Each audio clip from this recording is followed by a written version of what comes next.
my perception of love from Hollywood is love just kind of zaps me. It takes me over. And all of a sudden now I'm in love with someone and the rest is history. We go off into paradise. But this actually sets up this sense of a steady practice of love. There's something that I can actually do every single day to grow more into this kind of person. So I mentioned leading worship. So here's the great reversal and probably God's big irony. He was just having a big laugh. But in college, with all of my background in non-musical grounding, I felt pulled to learn how to play the guitar so I could lead my little Bible study on campus in worship. And so I picked up the guitar, and for the first many, many months, it really was just a lot of noise. I still didn't know rhythm. I didn't know how to sing on key. And I'm starting to learn the chords. And with any musical instrument, you need to know when to rest, when to play, what rhythm to strum in, how to play the chords. And then eventually I started to learn how to sing. I found that there was just one key that I would just naturally sing in. And so I just made sure all the songs that I chose were in that key.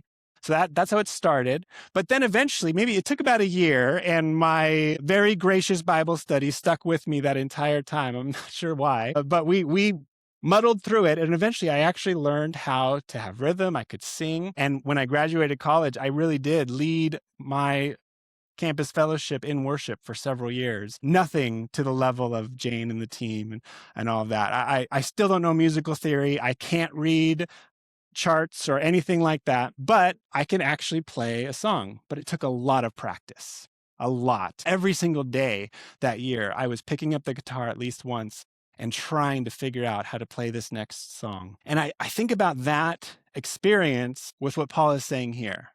Well, if I want to live like this, if I want to become this masterpiece, this handiwork that God is creating out of my life, then I need to put in the work. I'm going to actually practice at this every single day. So one clear application from this passage for each and every one of us might be to start with that great list, 1 Corinthians 13, 4-7.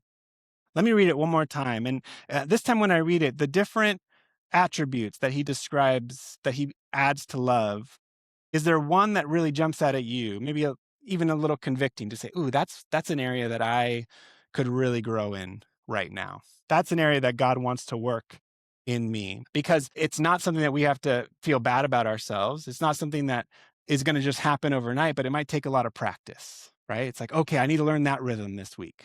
I need to learn how to play that chord within this song. So Paul writes, love is patient, love is kind. It isn't jealous. It doesn't brag. It isn't arrogant. It isn't rude. It doesn't seek its own advantage. It isn't irritable. It doesn't keep a record of complaints.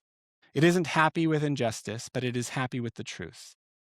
Love puts up with all things, trusts all things, hopes for all things, endures all things. If there was one item on that list that really convicted you, it just challenges you. Say, you know what? I really need to grow in patience this week. I really need to grow in not being so irritable. We can have a lot of grace for ourselves, but say, well, that's the chord I need to learn.